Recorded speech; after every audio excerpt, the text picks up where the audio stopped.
मान लो अगर किसी आईएएस सैलरी की बात करें और उसकी बेसिक पे अगर 56,000 है, डीए जो है उसका आज की डेट में 28,000 है और जो अदर एचआरए वगैरह अलाउंसेस है वो लगभग 13,000 है। तो कुल मिला के लगभग सैलरी 95,000 से 1 लाख के बीच में होती है। क्या आपको पता है कि कुछ सरकारी कंपनियों में काम करने वाले वो लोग की सैलरी 3 से 4 लाख महीना होती है?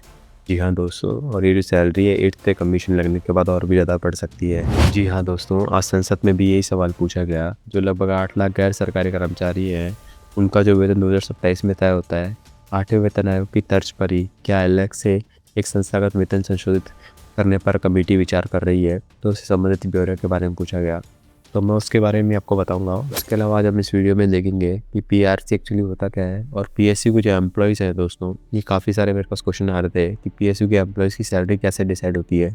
तो हम लोग वो भी जानेंगे कि सैलरी कैसे डिसाइड होती है और एक्चुअली में सेंट्रल गवर्नमेंट के एम्प्लॉयज़ की सैलरी और पीएसयू की सैलरी में क्या फ़र्क होता है, कौन सी बेटर है, कौन सी जॉब दोनों में से बेटर है, इस पर भी हम लोग डिस्कस करेंगे। और फिर हम आपको बताएंगे कि इसमें वित्त मंत्री जी का ज़रा क्या उत्तर दिया गया, वो भी हम इस वीडियो में जानेंगे। तो चलिए शुरुआत करते हैं। नमस्कार दोस्तों, एसएस प्रैक्टिकल एजुकेशन चैनल में आपका स्वागत है।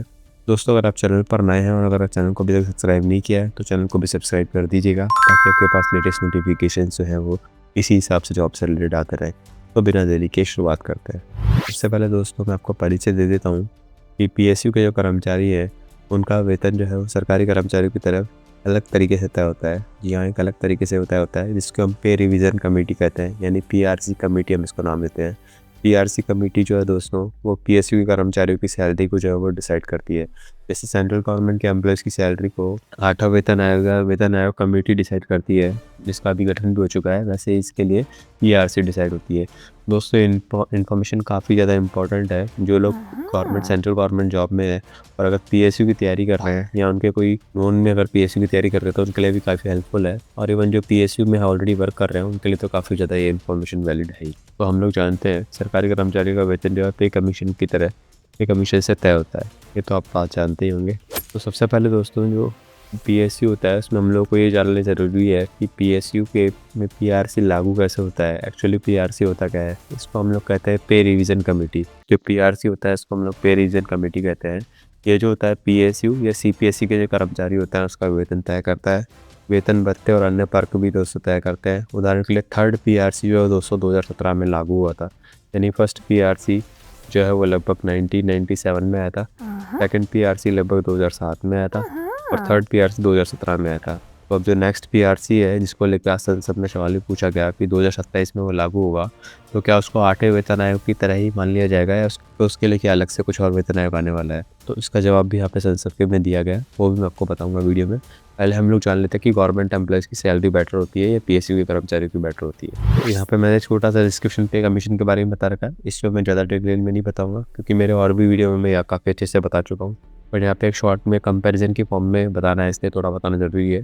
जो केंद्रीय सरकारी कर्मचारी होते हैं उनके लिए पे कमीशन लागू होता है, लगभग हर 10 साल में बनाया जाता है। 7 से पे कमीशन जो था 2016 में लागू किया गया, 2014 में इसका गठन हुआ था और लगभग 2 साल बनते लगे थे, तो 2016 में से लागू कर दिया गया था। और आईएएस, रेलवे और आयकर आदि के जो होते हैं कर्मचारी, जो केंद्र में कर्मचारी होते हैं, सैनिक बल जो होते हैं, इवन रेलवे और आयकर के कर्मचारी आईएएस वगैरह जो होते हैं, ये सभी पे कमीशन के अंडर में आते हैं दोस्तों। अब आपको मैं ये बता दूं कि पीआरपी एक्चुअली क्या होता है। पीआरपी दोस्तों ये होता है परफॉर्मेंस रिलेटेड पे।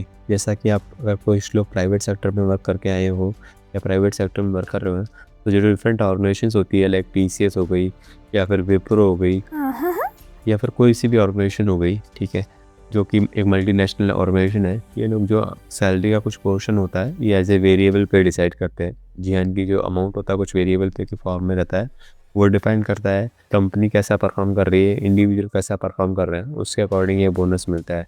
कंपनी की परफॉर्मेंस पे भी निर्भर करता है और इंडिविजुअल परफॉर्मेंस यहाँ पे काफ़ी ज़्यादा इंपॉर्टेंट रोल प्ले करती है। इसलिए पीआरसी जो है दोस्तों वो सिर्फ जो पीएसयू वगैरह होती है उनके लिए एप्लीकेबल होता है। जो पीएसयू जितनी भी ऑर्गेनाइजेशंस होती है उनके लिए पीआरसी लागू होता है दोस्तों, इस बात का भी आप याद रखिएगा। अब जल्दी से आपको पीआरसी का उदाहरण भी दे देते हैं कि जो बेसिक सैलरी अगर किसी की 80,000 है और अगर पीआरपी उसको 50% मिलता है तो पीआरपी का जो अमाउंट दोस्तों उसको मिलेगा वो लगभग 40,000 मिलेगा, यानी टोटल जो सैलरी बन के आएगी वो 1,20,000 रुपये आएगी।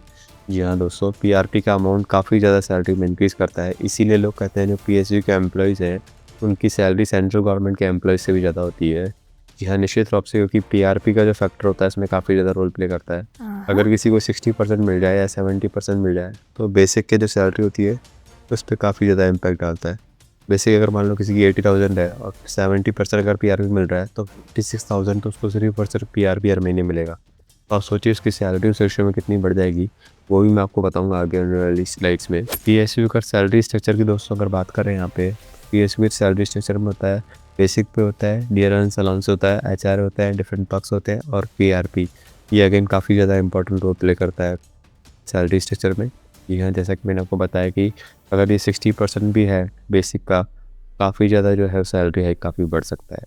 इसीलिए जो गवर्नमेंट एम्प्लॉयज़ होते हैं उनकी सैलरी की कंपैरेटिवली पीएसयू की एम्प्लॉयज़ की सैलरी थोड़ी ज़्यादा होती है। अब मैं आपको विद एग्जांपल भी आपको यहाँ पे कंपैरिजन करके बता रहा हूँ। जी हाँ दोस्तों, विद एग्जांपल मैं बता रहा हूँ कि पीएसयू वर्सेस गवर्नमेंट जॉब में सैलरी का हम कंपैरिजन कर रहे हैं। मान लो हम अगर किसी आईएएस सैलरी की बात करें और उसकी बेसिक पे अगर 56,000 है, डीए जो है उसका आज की डेट में 28,000 है और जो अदर एचआरए वगैरह अलाउंसेस है वो लगभग 13,000 है। तो कुल मिला के लगभग सैलरी 95,000 से 1 लाख के बीच में होती है। जी हाँ, और अगर कोई हायर लेवल का आईएएस है तो उसकी सैलरी 2.5 लाख तक जा सकती है। बट ऑन एवरेज लेवल वाले की बात करें तो जो सैलरी होती है दोस्तों वो लगभग 95,000 के आसपास इन एंड रहती है। 95K जो होती है वो इन एंड सैलरी उनकी होती है। अब मैं ऐसे ही बात करूँ अगर पीएसयू की, तो पीएसयू की जो सैलरी है वो थोड़ी सी ज़्यादा होती है। तो मैं आपको विद एग्जांपल आपको बता देता हूँ कि मान लो कोई इंजीनियर है, oil and natural gas corporation में वर्क कर रहा है या फिर भारत हैवी इलेक्ट्रिकल लिमिटेड में वर्क कर रहा है और उसकी बेसिक सैलरी 60,000 है। एचआर डी अगर उसका 30,000 है, आज की डेट में 50% लेके चले तो एचआर अगर 15,000 है, जो पर्क्स है वो 20,000 है और जो पीआरपी वाला अमाउंट है वो 25,000 है। तो टोटल सैलरी होगी लेवल 1 पे ही वो लगभग 1.5 लाख रुपये होगी। जहाँ हम लोगों ने पिछली स्लाइड में देखा कि सेंट्रल गवर्नमेंट के एम्प्लॉय की सैलरी लगभग 95,000 होती है इनिशियल लेवल पे, इनकी तो सैलरी होती है लगभग 1.5 लाख होती है और मिड लेवल के इवन पीएससी मैनेजर की सैलरी लगभग 2.5 लाख होती है।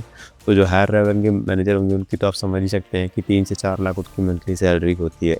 तो ये बात आपको पता होनी चाहिए, काफ़ी ज़्यादा इंपॉर्टेंट है। इसीलिए इसमें काफ़ी सारे लोग जो होते हैं वो पीएसयू में पीएसयू की जो जॉब्स होती है उनको प्रेफर करते हैं। अब दोस्तों यहाँ पे एक बात ये भी जानना ज़रूरी है कि पीएसयू की जो श्रेणियाँ होती है वो भी डिफरेंट होती है। जैसे महारत्न पीएसयू जो होती है, चाहे like steel authority of India हो गई, एक होती है नवरत्न पीएसयू जैसे भारत इलेक्ट्रॉनिक लिमिटेड बीईएल हो गई, और एक होती है मिनी रत्न पीएसयू जो एयरपोर्ट अथॉरिटी ऑफ इंडिया हो गई। जी हाँ दोस्तों, जो महारत्न कंपनियाँ होती है इनकी सैलरी हाइक काफ़ी ज़्यादा होता है। जी हाँ, काफ़ी अच्छा इनको पैकेज वगैरह मिलता है। नवरत्न कंपनी का थोड़ा सा इनसे कम होता है और मिनी रत्न कंपनी का इनसे थोड़ा सा कम होता है। पर जो सबसे हाईएस्ट लेवल की पीएसयू होती है उनको महारत्न श्रेणी में रखा जाता है। काफ़ी सारी कंपनीज होती है, मैंने जस्ट आपको एग्जाम्पल के पॉइंट ऑफ व्यू से एक नाम दिया है। बट महारत्न की श्रेणी में काफ़ी सारी कंपनी आती है और उच्च श्रेणी की पीएसयू में भी सामान्यतः अधिक वेतन और सुविधा मिलती है। दोस्तों अब हम इसके निष्कर्ष पे आए उससे पहले मैं आपको जो सवाल पूछा गया था 8th पे कमीशन को लेके, उसका आंसर भी मैं आपको बता देता हूँ कि जो सरकारी कर्मचारी लगभग 8 लाख गैर सरकारी कर्मचारी है यानी जो पीएसयू एम्प्लॉयज़ है और बोर्ड स्तर से नीचे का अधिकारी है, उनका 2027 में समान वृद्धि करने के लिए 8वें वेतन आयोग की तर्ज पर क्या कोई अलग से वेतन आयोग का गठन हो रहा है या नहीं हो रहा है, इस पर क्वेश्चन पूछा गया है। और क्या सरकार स्वीकार करती है कि कर्मचारियों के वेतन संशोधन की प्रक्रिया बोनस पीआरपी के सूत्र भत्ते और सुविधाओं का प्रतिशत लाभ साझाकरण एक पैटर्न से दूसरे पैटर्न में काफ़ी असंगत है, जिससे समान कार्य के लिए समान वेतन के संबंधों का उल्लंघन होता है। बेसिकली जैसा कि मैंने आपको वीडियो में बताया कि जो पीएसयू के जो एम्प्लॉयज़ हैं उनको पीआरपी काइंड ऑफ वर्क मिलता है जो कि सैलरी को काफ़ी ज़्यादा बढ़ा देता है। बट ये कहीं ना कहीं इनके अकॉर्डिंग ये पूछ रहे हैं कि क्या ये एक दूसरे के प्रति पार्शलिटी को तो नहीं दिखाता या दोनों में एक दूसरे के प्रति जो है वो कन्फ्यूज़न तो नहीं होता सैलरी को लेके, तो उसको दूर करने के लिए क्या सरकार का विचार है और यदि हाँ तो मानवीकृत करने के लिए और इसे एक नया संगत बनाने के लिए सरकार क्या कदम उठा रही है। तो अब इसका उत्तर यहाँ पे दिया गया है कि 8वें वेतन आयोग की तरह अलग और संस्थागत वेतन समिति पीआरसी गठन करने का अभी कोई विचार प्रावधान नहीं है। दोस्तों ये अभी कह तो रहे हैं कि विचार प्रावधान नहीं है, लेकिन आप देखेंगे, मैं आपको नॉलेज के लिए बता दूँ, जब 8th पे कमीशन लागू हुआ था जनवरी 2025 में, उससे पहले वाला जो संसद की मीटिंग हुई थी वहाँ पे भी इन्होंने ऐसा ही कहा था कि 8वां वेतन आयोग का विचार प्रावधान नहीं है, लेकिन उसके कुछ ही टाइम बाद यहाँ पे घोषणा भी कर दी थी।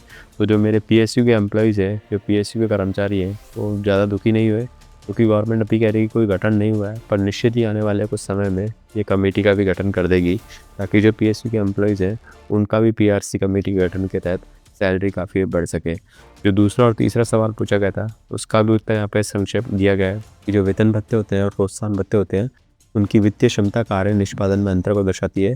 सरकार का कार्यात्मक स्वायत्तता को सुनिश्चित करते हुए पारदर्शिता, वहनीयता और व्यापक समता सुनिश्चित करने के लिए आवधिक एक समान निर्देश जारी करती है। तो यहाँ पे कहा गया कि हमारी तरफ से, सरकार की तरफ से जो है वो दिशा निर्देश हमेशा जारी होते हैं, ताकि वेतन की विसंगतियों को भी दूर किया जा सके और आपस में अगर किसी को कन्फ्यूजन है तो उसे भी दूर किया जा सके।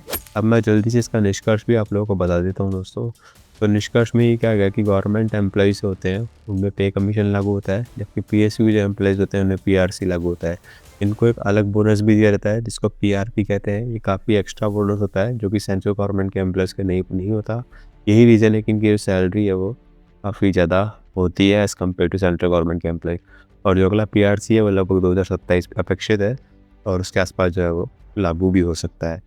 तो अगर आपको कोई डाउट है पीएसयू को लेके या सेंट्रल गवर्नमेंट की जॉब को लेके, तो आप अपने विचार मुझे कमेंट कर सकते हैं। चैनल पर नए हैं तो सब्सक्राइब करना नहीं भूलिएगा और थैंक यू सो मच दोस्तों for watching the video and have a good day.